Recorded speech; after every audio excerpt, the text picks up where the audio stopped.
Good morning, everybody.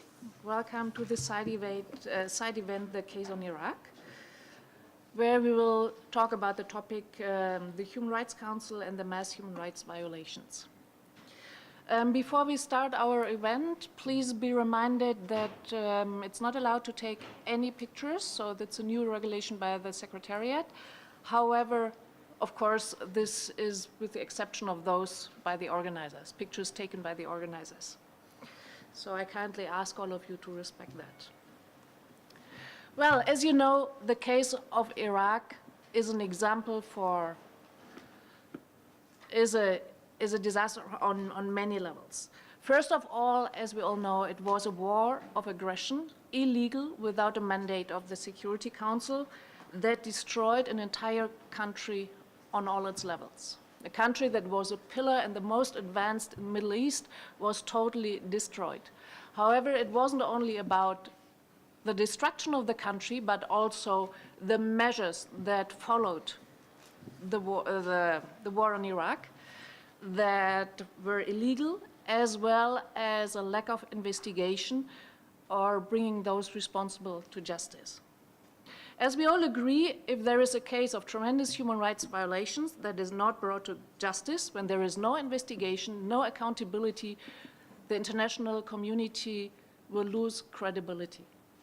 So by now we have with us several experts, witnesses who can talk about what they've seen on the ground, who will also talk about the investigation or the lack of investigation when it comes to the case of Iraq, and also talk about possibilities of accountability and how bringing those responsible to justice.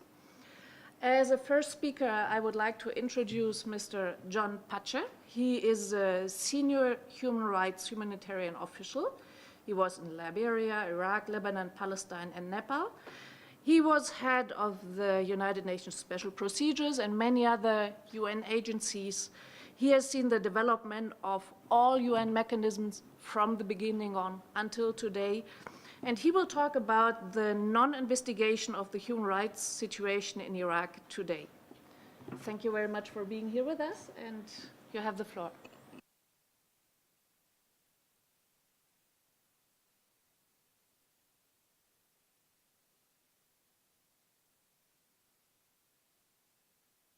Red button, and I'm on it. Perfect, thank you. You know, I spent 33 years of my life in these rooms and in various field assignments. So my career has been varying between wearing a suit and a tie and sitting usually on the left-hand side of the chairperson or running around various countries trying to follow up on decisions of the then Commission on Human Rights. I was head of the Human Rights Office in Baghdad, in UNAMI, from 2004 to 2006, February. And after that, when I completed my assignment, I have two nationalities. I'm Maltese. I'm an old Maltese, but I'm also a young Australian, because I became Australian early in the century. And in Australia, I was charged with training program for Iraqi officials, which lasted about 4 years, in the course of which we trained over 200 Iraqi officials from various ministries, mainly the former Ministry of Human Rights, which today does not exist anymore. What I'm here to say is based on my knowledge of human rights investigation, specifically the so-called country rapporteurs. Iraq was the subject of such a special procedure. Max van der Stoel of the Netherlands was the first rapporteur after the first war in the Gulf, and then he was succeeded when he gave up by Mavromatis, who was also chairman of the Human Rights Committee at that time from Cyprus. But when the invasion took place in 2003, the mandate of that rapporteurship was ended. Instead came then what eventually became, as we know it today, UNAMI. My colleague to my left, Tahir, was head of that office after a few years later. There was great hope at that time in regard to monitoring the situation of human rights in Iraq. And so we set up a system. I was brought in after the office was bombed in 2003, so I had to start the whole setup. So we set up in Amman and then set up in Baghdad, in Erbil, in Basra, and to some extent in Nasiriyah, until the situation of security became very difficult and we were kind of limited. But still, our job there was to construct a base of information based on interviews with victims, with families of victims. And so therefore the office in Amman was very important because there was a huge influx of Iraqis into Jordan. And we were interviewing people hours every day, sometimes on weekends, depending on the arrivals. And eventually we spread our network. There were a number of non-governmental Iraqi organizations which were forming. Some were associations of victims of human rights from the previous regime, and so on. But, and we did some headway, but the main obstacle there was that you couldn't really get this information out to the various instances, to the various organs that could do something about it, because it was said that Iraq was in a transition. It was in fact under occupation. There was a transitional authority, and then UNAMI came in. And UNAMI carried on the good work of what we called monitoring and reconstruction. And over the first few years, my 2 years in the country and 4 years after that, we could see an emergence as the national government took place, the political structures were formed, and the first constitution was legislated. The Ministry of Human Rights had been created, and we were tasked with supporting it. Worked really quite well for a time. And then towards, as I was leaving, I could see that the focus on the actual reality of human rights in the country was waning. It was not really any longer the protection of the individual and the families that at the beginning was the focus of the human rights concerns. So we had an issue with the proposal to set up an independent commission on human rights, and I speak now with the luxury of retirement, so I can be a little bit more clear in what I say. I think national human rights commissions are very important, but they can never be a substitute for direct reporting. National human rights commissions navigate between NGOs and the government, but they are neither one nor the other at any given time, and they can never be really truly independent. In my other country, Australia, for example, the National Human Rights Commission has been the subject of great pressures, vilification, as well as praise and strengthening, depending on the government in question. So anyway, at the domestic level in Iraq, the protection of the human rights of the individual had less and less recourse to remedy, because there was nobody really that they could address themselves to. And UNAMI therefore was tasked with the responsibility of taking this reality and trying to bring it out. And we used to produce every month or so a report for the Security Council in which we timidly included a few chapters, a few paragraphs on the situation of human rights, which eventually led to the Human Rights Commission and then the Council to consider Iraq in a technical assistance context. Now, for you, just to refresh your memories, in the early days of special procedures, that is investigation, some countries were improving their situation. And so in order not to give them the stigma of being under investigation, they were considered to be the subjects of assistance, of technical assistance. So was the case of Guatemala, so was the case of a number of other countries in the region, especially in the Americas. And Iraq came, and that presumed that if you are being technically assisted, you are no longer investigated. However, the situation, the reality never really transited. It's not like a switch turning on and off. There was always a little bit of abuse left, even as you were training. Otherwise, you don't need to train. And therefore, the situation in Iraq became much more out of proportion in regard to assistance, and correspondingly much less in regard to investigation. Moreover,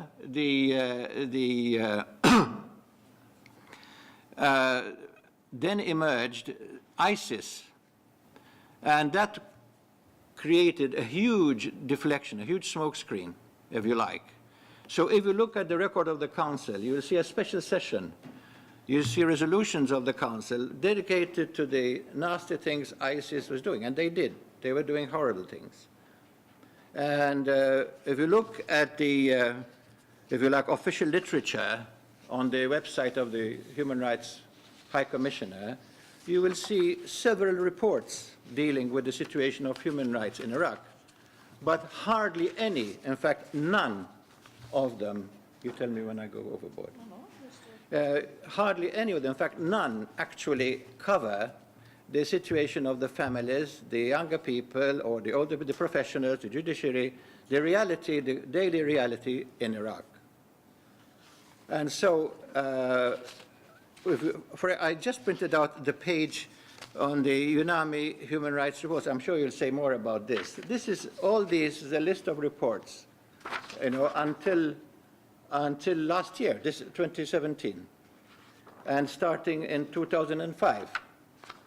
But if you look at some of them, or all of them, if you wish, you'll hardly ever see anything really speaking about, for example, cases of disappearances, people, or summary executions, people being assassinated shortly, like in some cases that you might have read, because some of it does reach the media, but very little, unfortunately. And again, with the page on Iraq for the reports, that's UNAMI, right? And then this is OHCHR. And what do I see? Special procedures. The Special Rapporteur on minority issues. Very important subject. But what about the right to life? What about the right to freedom from torture? What about the fact that the security services in Iraq today are actually controlling anything that comes out of the country? And therefore, the individual in Iraq simply does not enjoy the protection that international human rights law dedicates. Before the rapporteur on minority issues, the rapporteur on internally displaced persons. The IDP issue in Iraq is so-called multiple. It's called a complex issue, not simple, because there is primary displacement, there is secondary displacement, you remember, from the south, from the returnees after the invasion, then between the Kurds and the migrants from the Arabs from the Kirkuk and the area around that area. So we have at least 3 layers of displacement in Iraq, which is fine. But again, what about, dare I say, real human rights that affect your life, your freedom? None. And I don't want to bore you, but if you look at that page, you will see that the special procedures, the Council has been dancing around the reality of human rights violations in Iraq and not actually tackling it. So that's the point on the need for investigation. A word about the Council. When the Council was formed in 2006, it was meant to replace the Commission, which had become politicized. I like to cook, and I realize when I cook and I use the same ingredients, the food tastes the same. Okay? The Commission on Human Rights and the Council has very little change in the ingredients. They are the same, except that the Council somebody put too much, I think, salt in it, because it has closed its doors to civil society. We are sitting here in a side event. This is a mainstream event, not a side event. This discussion should be taking place in the Council, not in a room on the side. And therefore, it is imperative that the culture that has developed in the Council, and that is the reason why you only have those special rapporteurs dealing with this issue, the culture that has developed needs to be redressed. And for that, and I will wind up with my last point, and I hope I can answer some questions later, I believe that civil society needs to play a much stronger role. At the moment, civil society, if you look at the procedure for inscribing your name, for getting your place, it's hell.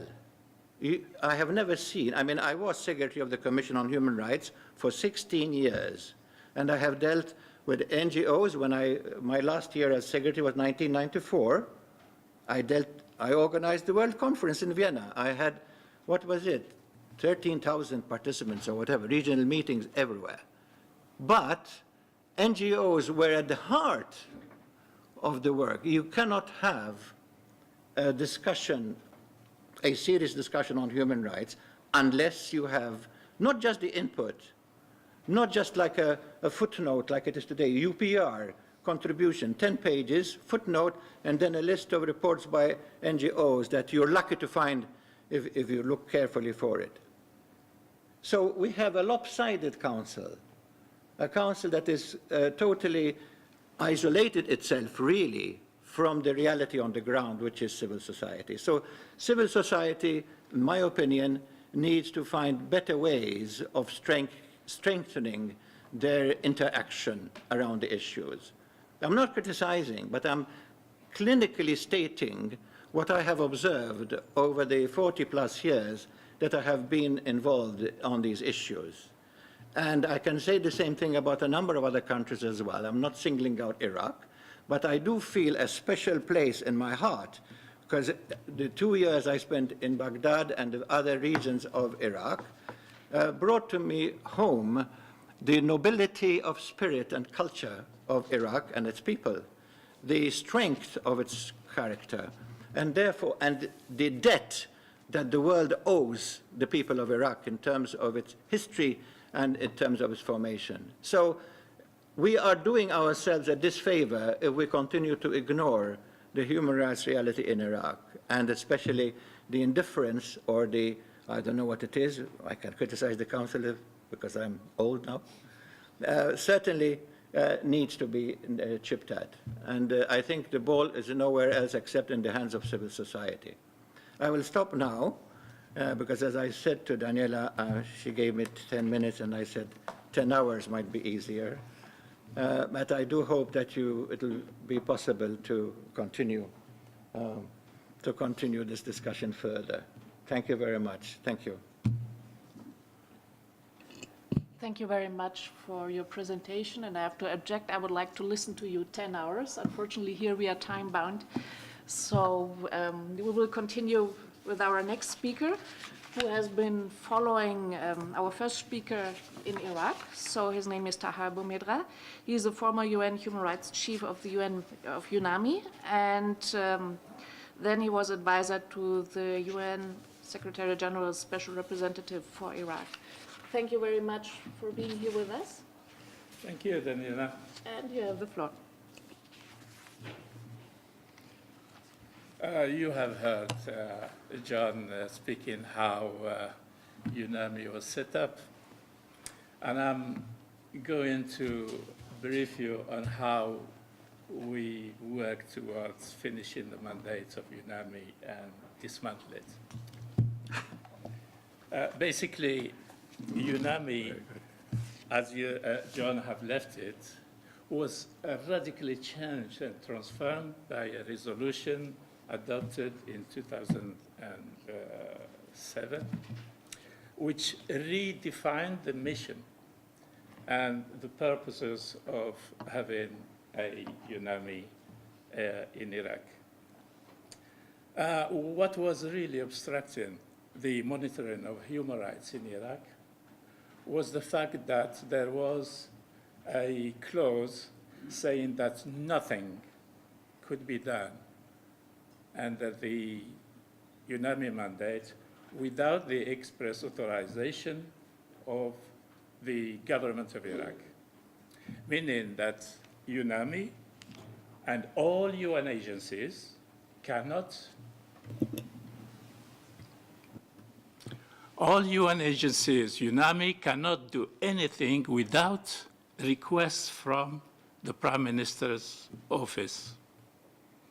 And that became a serious obstruction to the monitoring of human rights in Iraq. So I was really unlucky to arrive just at this time when a new resolution of the Security Council was adopted. And worse than that, I also arrived exactly the day when the SOFA agreement came into force. And the SOFA agreement is the arrangement between the United States and the government of Iraq for the withdrawal of the American forces after the gradual closing down of the other allied forces and their leaving Iraq. So basically, let me focus probably on certain hot issues that were of concern during the time I spent in Iraq, which is 2008, 2012. So that was, for your knowledge, it was a period when Prime Minister al-Maliki was sort of fully sat in his office and expanded his authority, undisputed authority. And let me also tell you one thing, probably few people know about it. That's my boss, the SRIG, Ed Melkert, has left Iraq. His mandate was not renewed by Secretary General Ban Ki-moon because he had disputes with Prime Minister al-Maliki. Al-Maliki was not happy with the results of the elections, and he requested UNAMI to recount the ballots. The SRG refused. Al-Maliki decided to get rid of him, and eventually he left Iraq without having a mandate renewed. General in SRG, he leaves the country, he goes to another. In the case of Melkert, he did not renew his mandate. Just to tell you how much the control of the government of Iraq over UNAMI. So nothing could be done without the satisfaction of the government. Now, when the SOFA agreement came into force, the authority, the American authorities, specifically Task Force 134, which is the brigade that was in charge of running the prisons in Iraq. Task 134 was commanded by Brigadier General Quantock. Probably he holds the best records and best archives about the situation of the prisons in Iraq since 2003. And he's now on retirement. I'm sure, as you, John, he will be quite free to talk about the situation. And I think it's good to get contact with him for those who want to research the situation. I was the intermediary between the government of Iraq and the American forces. And when the prisoners were released, usually the Human Rights Office is involved in supervising the release. But there are certain details when you know about them, you will realize how people disappeared and how people were assassinated. The task force 134, they select the prisoners according to the degree of their so-called the status, how dangerous they are. And people convicted of killings and common law crimes, they are classified as the less dangerous prisoners, while people who were suspected of being insurgents or just suspected of being probably a possibility of threat to security and order, those ones are classified as the top security people of top concern. So when they come to be released, they are sort of put according to how dangerous they are, and then they're given a badge. And that badge is put on their chest and a banner on their head, a white banner. So they will be recognized easily among those who are going to be released and those who will be handed over to be kept in detention places by the government of Iraq. When the people come to leave the detention facility, there are others waiting for them outside. When you have a badge on your chest and a banner on your head, obviously you are easily picked up and you disappear. So the discrepancy in the figures that the American forces would free and the discrepancy with the figures the government of Iraq receives is huge. Sometimes we receive from the Americans that this month we have released 750. And then we receive the figure from the government of Iraq saying that this month we received from the Americans 250. So the difference between 250 and 750, that is counted as disappeared. And nobody is responsible about it because the Americans will say, we have freed them. And the Iraqis will say, we didn't receive them. So where did they go? What happened to them? Nobody knows up till today.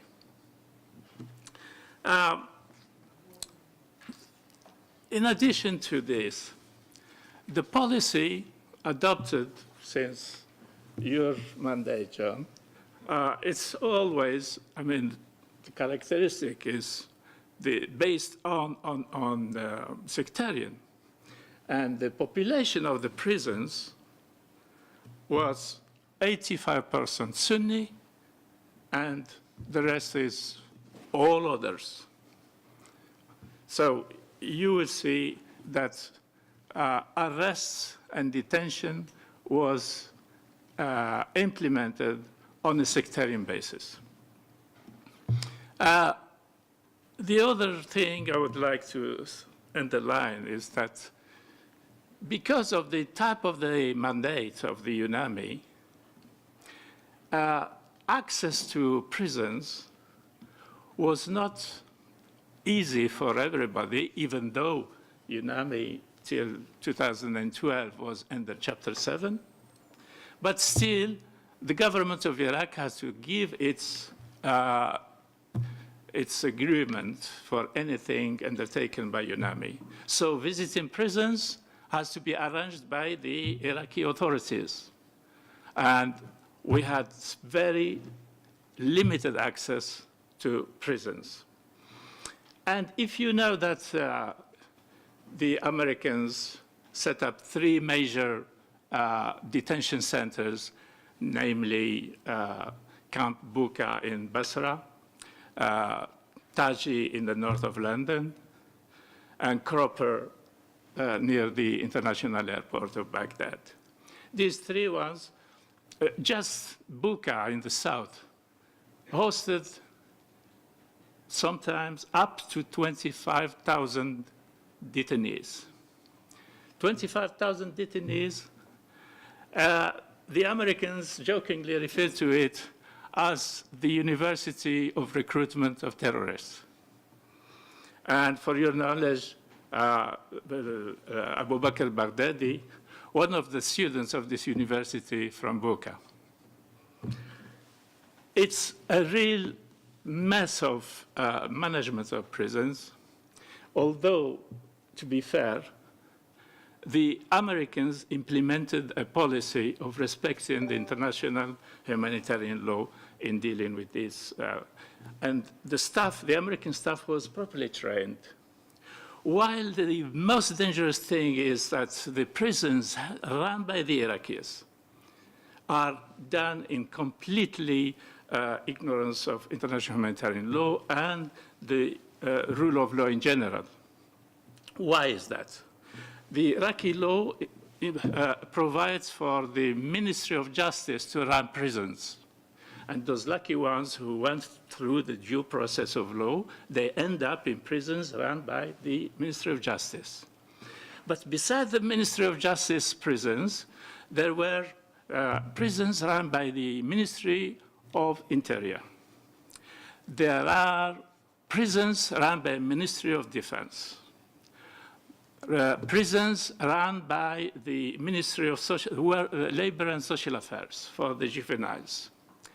And prisons run privately by the services of the Prime Minister, the notorious prison Sharaf, which lots of people disappeared, end up in Sharaf. Those were run privately by the office of the Prime Minister. In addition to that, there were prisons or detention centers run by political parties, particularly in the north, in the Kurdistan region. So this situation made it impossible for UNAMI or NGOs to access these prisons. And lots of abuses and torture did take place in these places. And I'm sure there was a period where we cooperated very closely with the Ministry of Human Rights at the time, because there used to be a Ministry of Human Rights in Iraq, and probably it was the ministry that best cooperated with UNAMI.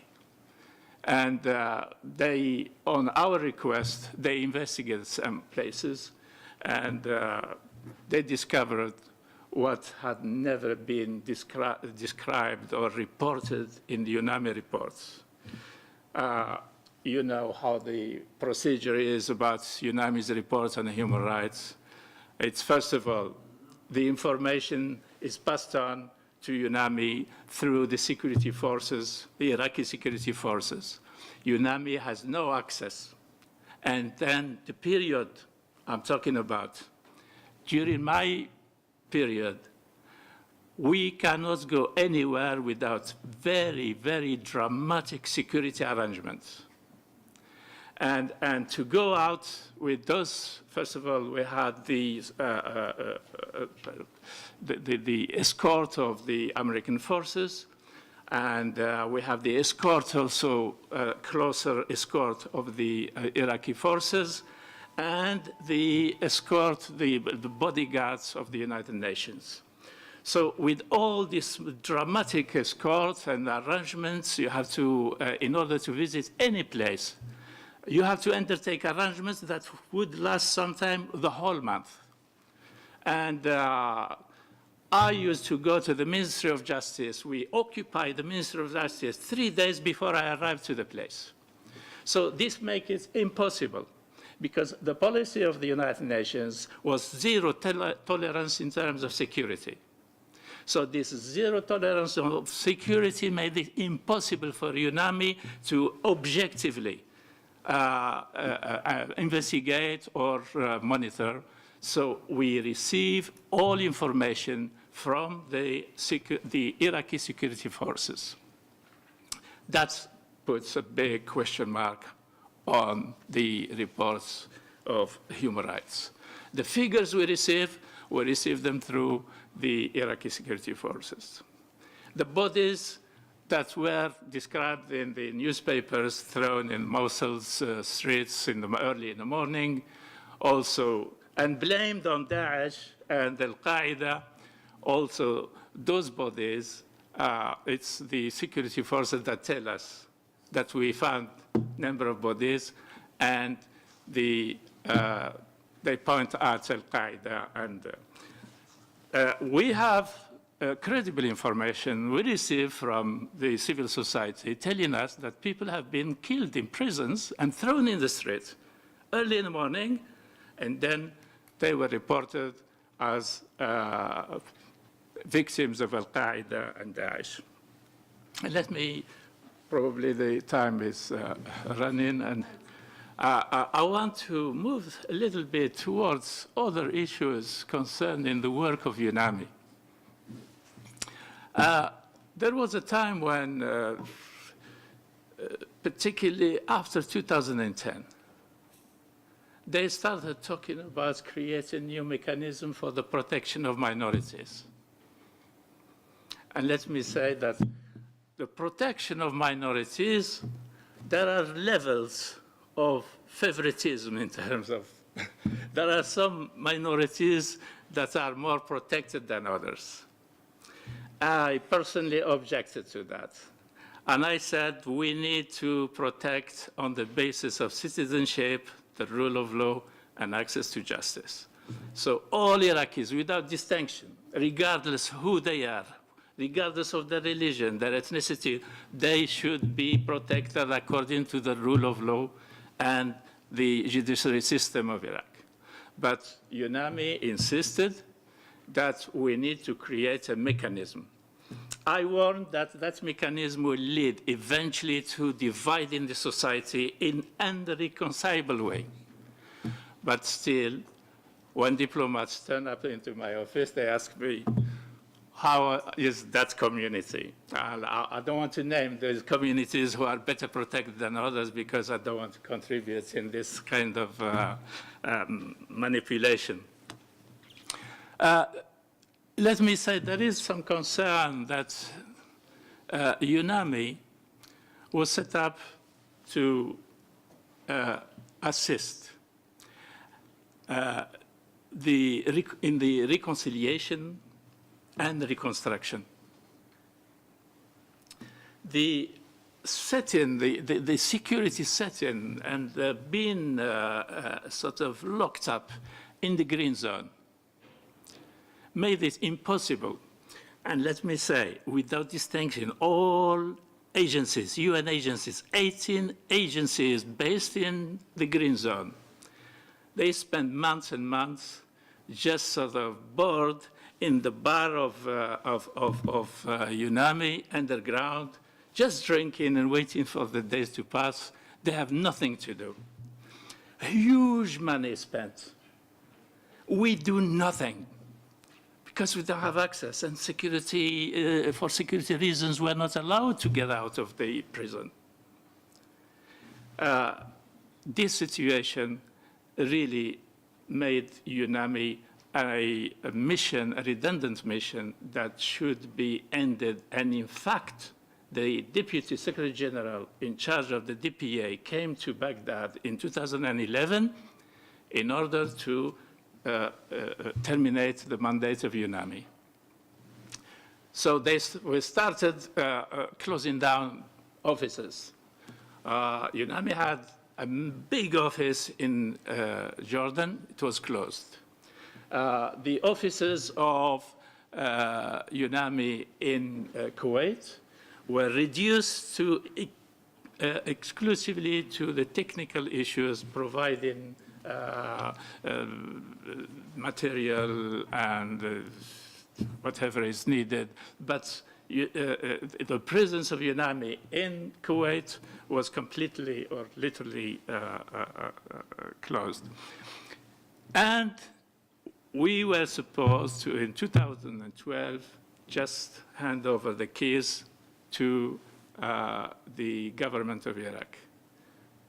I'm not aware how UNAMI all of a sudden was revived, and I hear they still produce some human rights report.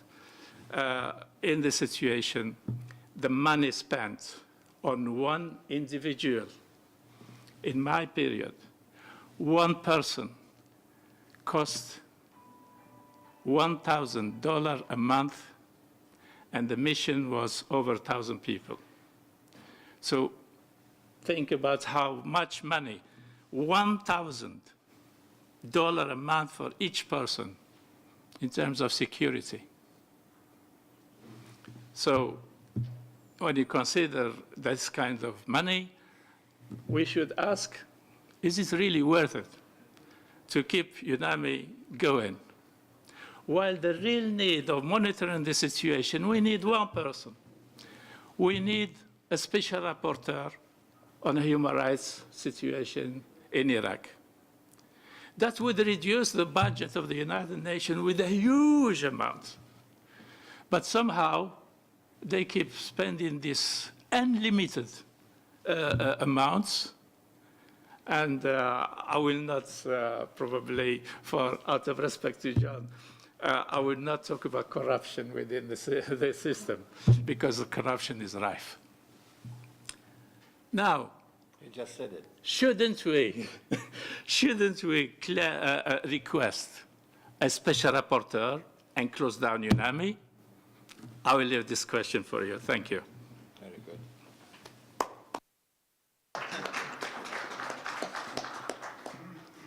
Thank you very much also for your interesting presentation. And it's same for you. I would like to listen for hours and really.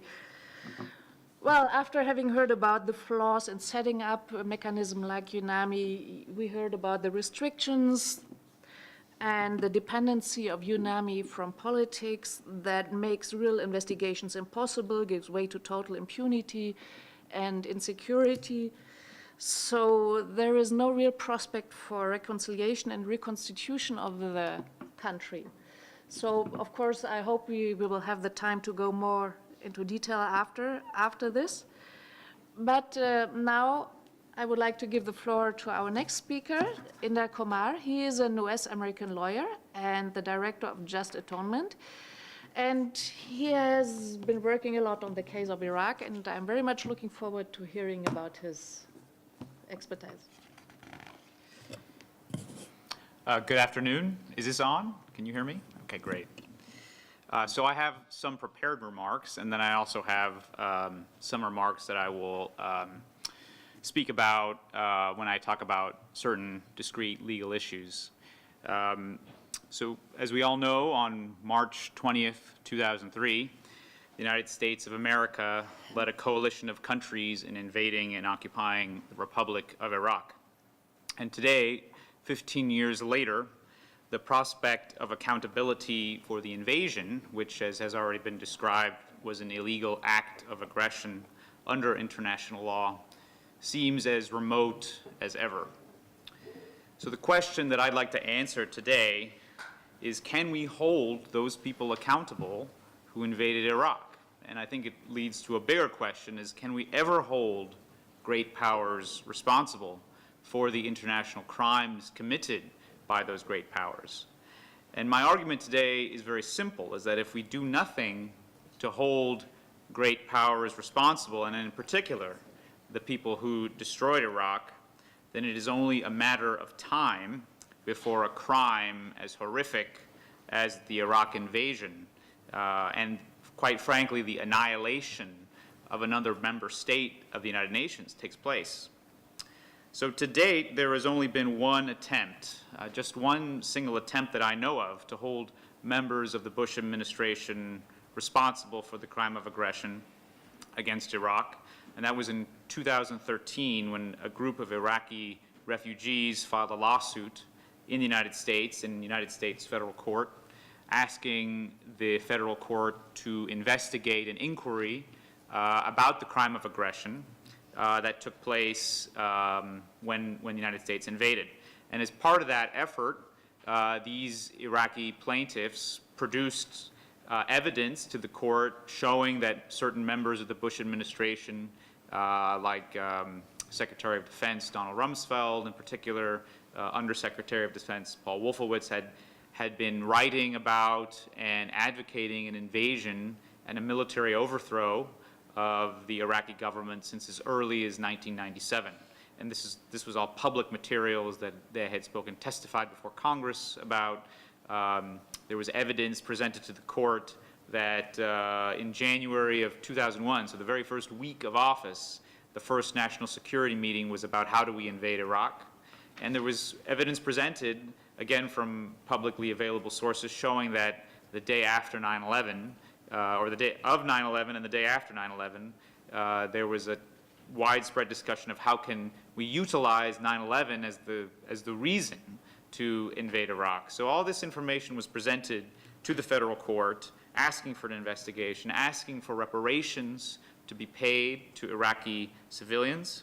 But in 2017, after 4 years of litigation, the federal court dismissed the effort on the basis that President Bush and others had an immunity, not under international law, but under domestic U.S. law. And that immunity was afforded to them by Congress, and that immunity was more powerful and stronger than any international law obligations.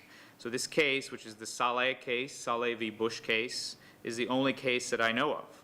And despite several meaningful opportunities for the court to analyze the crime of aggression and investigate, the court in several instances declined to do that and specifically said it was not something they were going to undertake. Now, that is obviously a disappointment, but I think it's indicative of the approach that national courts will take when they're confronted with the crimes of their own leaders. As much as this is not unique to the American example, my guess is that a Russian court would say the same thing about the crimes of Putin, or a Canadian court would say the same thing about the crimes of their leaders. So when we talk about great powers, this is indicative, I think, of what the national approach might be, even for a crime as heinous as the Iraqi crime. So how can we impose accountability over the great powers for those crimes? Is the vision of a world governed by international law so obscure now that we just have to let the great powers commit their crimes with abandon? And I don't think that's the case. I think we can actually create a world like that. I think that it is the vision of the United Nations, but it will require several changes internationally, nationally, and then I think also at a personal level. So when we talk about international changes, I'll talk about the current context and then offer some suggestions. So while international law recognizes the crime of aggression, there are currently very few avenues for jurisdiction. It is true now that the International Criminal Court has jurisdiction for the crime of aggression for countries who have adopted the amendments that activate that jurisdiction. But the Iraq War happened long before this jurisdiction was activated, and as many of you know, the United States is not a party to the Rome Statute, and it will fight tooth and nail any attempt by the ICC to exercise that jurisdiction. The adoption of those amendments by the ICC is nonetheless very important, because as part of that process, when countries adopt those amendments, they have to change their domestic laws to provide for the crime of aggression, and that's something that requires that country to think about the crime of aggression. It raises the profile of this Nuremberg-era crime, and I think it does leave some hope that as the ICC can evolve, it can make this crime more important and make it more relevant. It changes the dialogue of how countries act and speak to each other. There has been a failure, I think, by the UN in general to investigate the causes of the Iraq War. I think the lone example is Kofi Annan's famous statement right after the invasion, that from his perspective as Secretary General, the war was illegal. He said that flat out, as I think many of you may remember. But that was effectively the lone pronouncement from the United Nations about the invasion. And I think even the Human Rights Council has failed to examine the causes of the war, or to connect the glaring, obvious dots between the situation in Iraq today and the causes of the conflict stemming from the invasion. It's as if we're expected to believe that the violence in Iraq emerged out of thin air, perhaps from some demonic genie from some mysterious lamp. But the causes of the violence are not mysterious. They're very human causes. So what can we do to open up the avenues of accountability at the international level? Let's talk about that. It's a difficult subject because it requires us to contemplate the possibility of reform. And for many people, reform seems impossible. But the alternative to reform is the status quo. And I would argue that the status quo, which is in which countries, member states of the United Nations, can be totally destroyed by other countries, is not tenable. It's something that we have to reject. So I think first we have to talk openly about the necessity of Security Council reform, and this is a big conversation, much bigger than I have time for. But we have to remove the exemption from scrutiny that the great powers have given themselves through the Security Council. The current Security Council framework is not only an impediment to genuine peace, it is an active agent for war and conflict, as I sit here today. And I think there's no greater example of how the Security Council failed than the Iraq War. So despite the effective veto of the French, who demanded more time and investigation, and the failure before they would consent to some type of military action, there was nonetheless a failure to secure a second resolution, and the United Kingdom, the United States, invaded Iraq anyway, committing the crime of aggression. So that is going to happen again if nothing is done. But we need more than just Security Council reform, and I think I would also point to support and sustenance of the International Criminal Court. So I recognize that it is, again, this is not an institution that is perfect, and there are some very legitimate criticisms that can be made against the ICC, but we cannot overlook the fact that for the first time in human history, we can wake up to a world where there is an international court, an international institution that is permanent, it's global, and with jurisdiction and power to scrutinize activities of countries and their leaders for international crimes, including the crime of aggression. This is a marvel of human achievement. I mean, I think we all marvel at our iPhones or whatever it is, or we can marvel at future technology, but let's acknowledge the legal technology that we've developed with the ICC, and it's a powerful institution if we give it time and space and the mandate. And the chief reason the ICC remains limited is the great powers hampering its ability to undertake greater investigation. And you can look no further than the diktat of current National Security Advisor John Bolton, who recently threatened ICC personnel, including judges and prosecutors, with U.S. criminal prosecution if they dared to investigate American crimes committed in Afghanistan. So according to Bolton and others who think like him, the United States must remain free to commit crimes at its pleasure, and it will not be restrained in doing so by other lawyers, judges, or courts. And this was the thinking and the reasoning that has killed so many Iraqis, frankly, which destroyed that country, which is currently destroying other countries in the Middle East and elsewhere. It is this type of thinking that is becoming more pernicious, more formidable, more dangerous. It is quite frankly death sitting on a pale horse. So let us finally talk about the Human Rights Council, and I think the Human Rights Council can do more. It can appoint a special rapporteur, as has already been mentioned. Just like every other UN institution, the Council is under attack from those who wish to avoid scrutiny, and we should do more to support the work and the efforts of the Human Rights Council. At the national level, what we can do, so that was talking about international institutions, but there's a lot that can happen at the national level.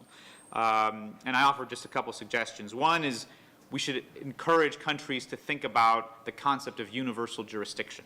The national courts of civilized countries should be open and they should have their doors open to civil and criminal investigation and prosecution of individuals who have committed grave offenses of international law. So almost 20 years ago, General Pinochet from Chile had a warrant issued for his extradition to stand to account for his crimes committed while leader of Chile.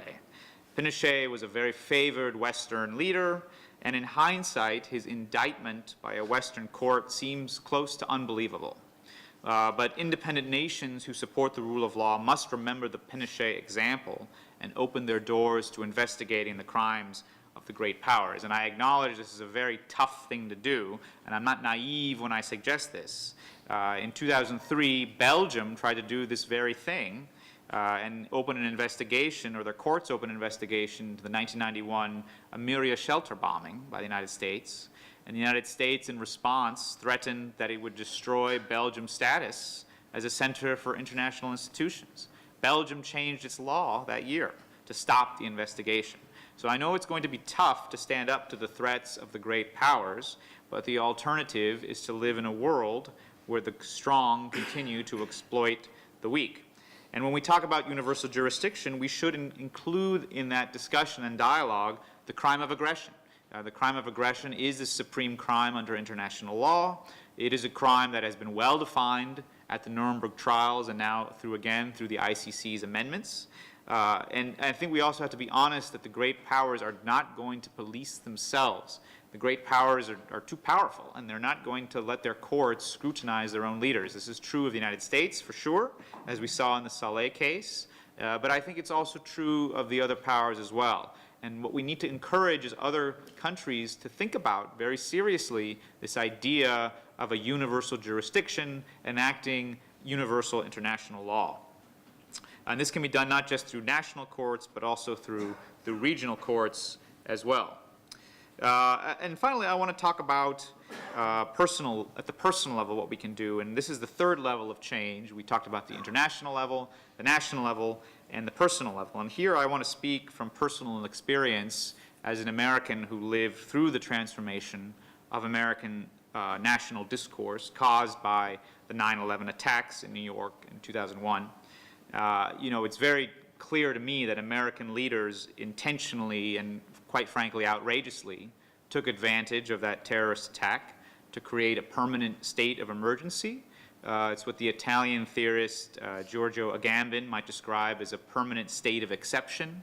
Auf Deutsch, we would say an Ausnahmezustand. This is the German expression for this terrible period in any country's political history where it uses it creates a state of exception that's outside the realm of law. It creates a body of law or government conduct that exists outside of law, and that's quite frankly what we have in the United States today. U.S. leaders lied to the American public and to the international community about Iraq's connections to al-Qaeda, about the Iraqi weapons program. So I lived through all of that, and I can tell you that 15 years after the invasion of Iraq and 17 years after 9/11, in my view, the American public remains unwilling today to face up to the fact that the actions of their government have killed and displaced millions of people, have created untold levels of suffering, and destroyed the legacy of the Nuremberg Tribunal, which was an American-led effort, and the international framework put in place after World War II to prohibit aggression. So Americans appear not to have learned that the glorification of empire and the unquestioning devotion to war is not only a great evil, it is now also destroying their own society and destroying the world more generally. The environment in America today is far more dangerous than it was the day before 9/11. Both a danger to the American political community, to itself, and to the rest of the world. So I think all of us as humans, whatever our nationality, we have to reject this state of exception, the glorification of war and empire, war-making, nuclear weapons. At a personal level, we have to commit ourselves to democratic principles, such as fundamental human rights, peaceful settlement of disputes, to the rule of law, including the international rule of law. And this is a personal choice we have to make. In the words of Camus, we cannot side with the murderers or the accomplices to those murderers, whoever they may be. And let us be honest, because I think when making this choice, it will require a degree of sacrifice, because our entire world, our economics, our politics, our institutions are geared towards empire and the mass slaughter of humans by other humans. So this may mean personally that we have to choose different paths and touch as little as possible the financing and production of war and the weapons of war, and also adopting a politics that calls for dialogue and civilization instead of domination and empire. But we need to make that sacrifice, because that sacrifice, in my view, is the only way we have some chance of a survival as a species. So if we do nothing, continue on our current path, we are looking at some form of human extinction, whether through one last war or because of our inability to deal with the climate crisis. And this is the only way we can tackle those challenges ahead is to kind of adopt a different worldview. So I think there is some hope. I think that there is something that we can do about this at a personal level, at a national level, at an international level. And we have to just dedicate our lives to this ongoing transformation of our political dialogue, our international dialogue to these in this way. It will require some courage from each of us, from our national leaders, from our international institutions, a great type of courage, actually. Because I think to build that, we have to acknowledge the reality that our system is not set up to prevent future attacks like the Iraq War. So I would just end by saying I hope and encourage that we can all find that courage to resist the call of empire and to fight for democracy through democratic means.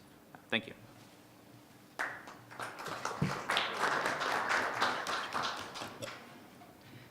Thank you very much also for your interesting presentation. You spoke about the lack of accountability for Iraq, but I am very much encouraged that you don't stay, could you turn it up?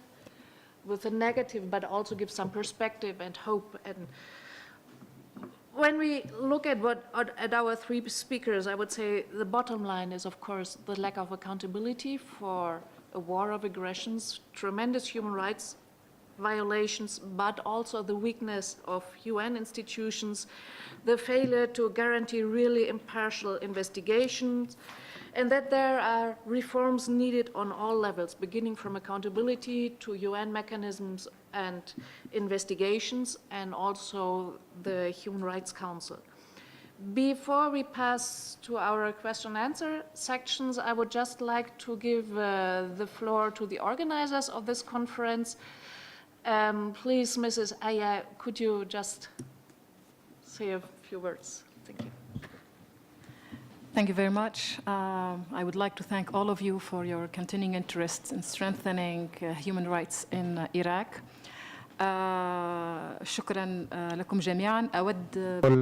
On behalf of our organization, I would like to thank you all, the co-organizers as well, Geneva Center for Justice and the International Organization for Judiciary to combat all forms of discrimination, and the international lawyers would like to thank the panelists for the presentations they have provided about the human rights situation in Iraq by presenting their experience in the different UN activities and working inside Iraq. I would like also to thank all ladies and gentlemen participating with us today, where we're calling all the activities and organizations attending today to pay attention to the human rights situation in Iraq in their activities and their future activities, considering that the negative impact of the situation on the Iraqi population. And thank you again. Thank you very much also for your words. So now we have some time for question and answers. I would like to remind you that please introduce yourself if you have a question. We will also take question first. If you have comments, maybe there is a time later, but we will take question first. Introduce yourself. Please be short and concise. And I also remind everybody we have a controversial topic, and it's a challenging topic, but we would like to stick to the United Nations policies and really do everything in the spirit of mutual respect. So I would like to take the first question, yes? Please introduce yourself.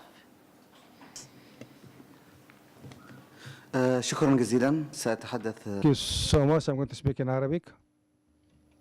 نشكر جميع المتداخلين. I'd like to thank all the panelists. Mr. Tahir has provided us with a background about the situation in Iraq and the role of the United Nations. The negative role, I would say, of the UN there. I think Mr. Tahir was also monitoring the human rights situation there and was in charge of the human rights office in Iraq. He speaks a lot about the situation of the detainees and the prisons and how difficult to access prisons and lack of permission to that. I think there is kind of similarity between the Yemen. I'm Hani al-Aswadi from Yemen. There is kind of similarity between our situation. Now it is very difficult to just monitor all the prisons in the areas controlled by Houthis. And it's difficult to access them. There are some detainees, thousands of detainees who were detained for different reasons, and for black extortion or for trade for money, to be traded or for ransom. In Iraq, you do not speak in details about the interventions, the Iranian interventions. As you know, Iraq is the door of the western door, eastern door. And the Iranian interventions was really bad and caused gross violations to human rights in the country, in Iraq. The Iranian support also in the some Arab region is not only limited to Iraq, has been expanded. It is in the Red Sea area, in Yemen. There is support to the Houthis movement, which has negatively impacted the situation. The other issue I'd like to raise here about the United Nations mechanisms. Although, excuse me, هل لديك سؤال؟ الآليات the UN mechanism negative role, I would like how to improve this role of the UN mechanisms, noting that in Yemen we have the team of experts, but the group of experts issued a kind of weak report about taking inclusively about the violations or some war crimes like Tawahi massacre in Aden or some other mines crimes. I wonder how we can improve these mechanisms in light of the current deteriorated situation in the Arab region and in light of the weakness in the UN system. Thank you. شكرا جزيلا. سوف ناخذ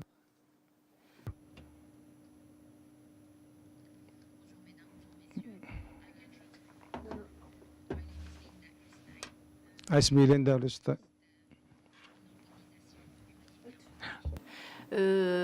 So she's activist for a humanitarian organization in Libya? Yes, and I thanks a lot Aya Saif, who gave me the chance by United Town Agency North.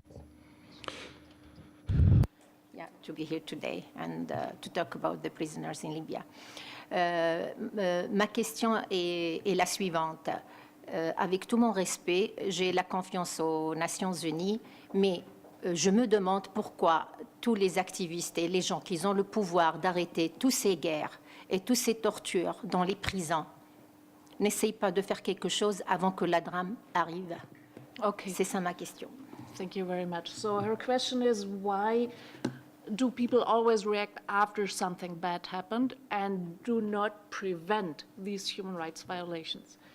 We will take one last question and then we will go give the floor to our speakers, yeah? Yeah. Thank you very much. شكرا. أريد أن أحيي بالطبع شجاعة جون باتشي وطاهر.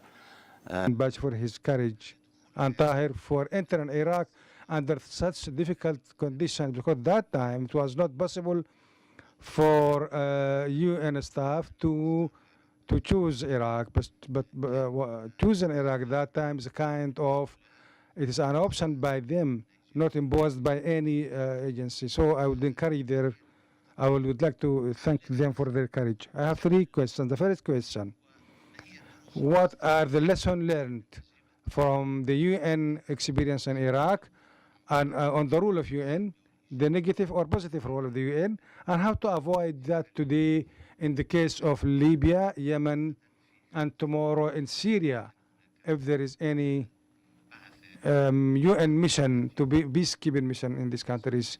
What is happening in Libya and Yemen is very difficult, and United Nations is unable of protecting the civilians.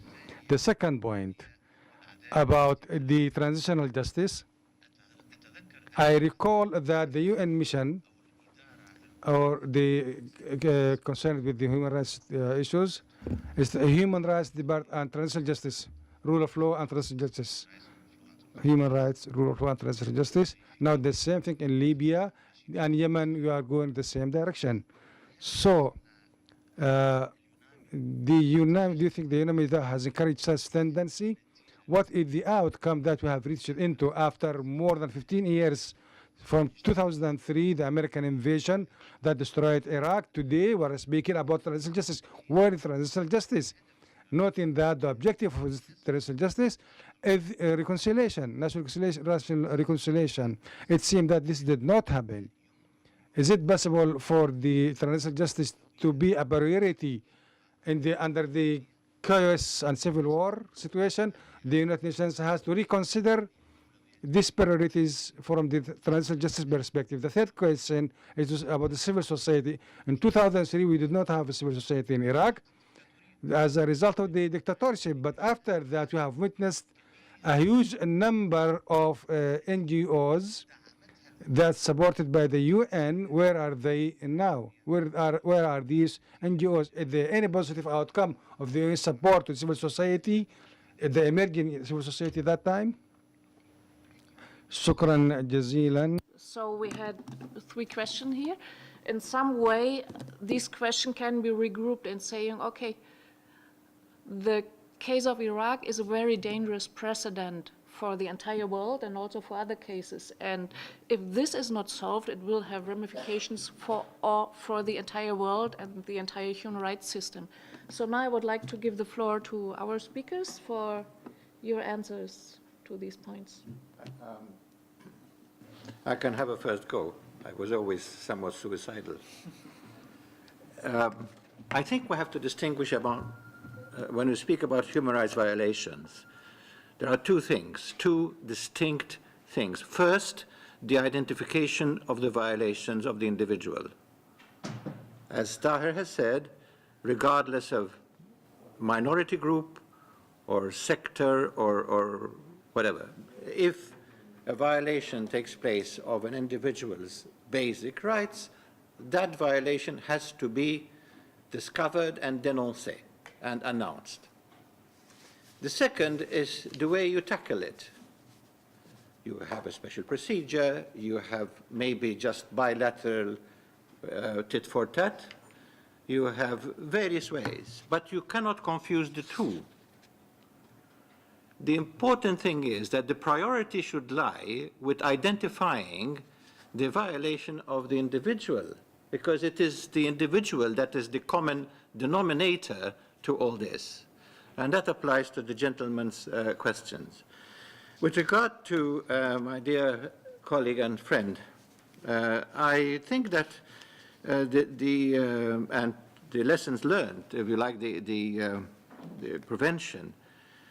prevention has always been a latecomer, and it was always based on the experience of disasters. So what they would call in the States the Monday morning quarterback, where we are all clever after the thing has happened. And the efforts of the international system have been and still are primitive. I spoke about training, and I've done quite a lot of briefing and training and so on, but you have to admit it's still primitive. And that lies in the absence of the culture within those that are governing and those that are governed for respect of the first element, which is the individual. The lessons that we have learned, I think, are the need to keep, God help us, honest about the realities and not to build on presumptions of half-truths. This is a report on the death penalty in Iraq, done in 2014. And if you read this and you hear Tahir, it's not too good because the tables are very clear how many people were executed in what year. But that's only a fraction of the reality in terms of the protection of the right to life. And therefore, how can we stem, with the lesson that I have learned from this is that we cannot get a ready-made suit off the shelf and apply it to any country. We have to develop the cure from the actual malaise that we have identified. But always the identification of the malaise comes first. And that is very simple, talking to people, recording what they say. Chile became very popular in the Commission on Human Rights after Pinochet, after 2 years. 73 was the putsch, 75 was the first action by the Commission. Why? Because Chile was silly enough to exile Chilean citizens, and most of them went to Europe. And of course, they went to countries in Europe who were sensitive to their situation, and they landed here in this building telling the Commission personally what happened. And the Commission listened and had no choice but to try to act in its own way. So we constantly are learning from the experiences that we make. And therefore, one lesson that we have obtained is that we should not simply blindly apply what we have done somewhere to another. Each situation has its own priorities. The case of Iraq that we described today is a classic case where you have lists of reports and you have so many situations, but you still have a rotten situation of human rights on the individual level. I'm not talking about Libya and Yemen, but I'm very happy to do so in detail. But on the question of transitional justice, that's another thing. In the UN system, we have a curse, and that's the acronym. TJ, transitional justice. A to J, access to justice. Once you put A to J, you know what you're talking about. But you're not. You are putting a label on a situation which is much more complicated than simply saying, it's a problem of access to justice. What are the implications is what we have to ask ourselves. And therefore, in Iraq, we have what we have said between Tahir and my experience is that we have had a deterioration. When I was there, there was a unity among the various components of Iraq against the invader. It brought the Iraqis together because they could not stand being occupied. As that receded, the hard realities of the society came out, and there was not, and still is not, a culture to be able to address it. So transitional justice, again, has to be ad hoc. It has to be carefully devised and monitored constantly and adjusted constantly. It is not just a one-time resolution and then, halas, it's gone, that's fine, we have a resolution. Okay? Civil society. When I started in Iraq, there was civil society. They happened to be anti-Saddam, and therefore they were considered to be, one of those people. But they were victims of torture. They were victims of political discrimination. They were victims of the guys with the ears clipped, who did not refuse to participate in the war, and so on and so forth. But they were victims. And they had problems. Disappearance, people, they had families. There were women with families who could not live because their husbands and fathers could not be certified dead. A lot of them. And so, therefore, we need to have civil society measure it by the degree to which it is close to the reality of the individual. Always, that is the root. And that is, for me, after all these years, what it boils down to. And that is why I have a problem with the Council, because the gap between the Council and the individual has become cosmic. We really have a problem there. When I see something, I watch it on webcast, and I see NGO taking the place of each other to have a quick 2 minutes, blah, blah, blah, and nobody's listening. That is worse than not having it. So therefore, we need, again, civil society needs to organize itself. I am preaching a discrete revolution here, but certainly a revolution nonetheless. I think we need to get our act together. Thank you. Thanks to you. Do we have any more questions? Because we just have 3 minutes left. Maybe I need to say a word. Okay, sorry. Then. First, in my intervention, I would like to put diplomacy aside and talk about the real experience on the ground. The year we shut down the office of UNAMI in Jordan, we opened an office in Tehran. In answer to your question about the Iranian influence on the situation in the region. So you will ask me what is the purpose of opening an office in Tehran. I will not answer that. You ask the United Nations. I would like also for Faraj. Faraj, you know the situation better than I do. And the situation is that about UNAMI, there is a mandate, but very, very restricted mandate. And in terms of finance and policy. First of all, in terms of policy, on a daily basis, we need to go to the American embassy to get briefed and to get directives, guidelines. On the Iranian influence and interference, we also visit the Iranian embassy in Baghdad on a weekly basis. And we report to them before we report to Geneva. So these are realities, and this is what I'm saying, let's put diplomacy aside. On the rule of law, Faraj, it's a real institutional crisis in the United Nations. The duplicacy of, and the fighting, the infighting between agencies.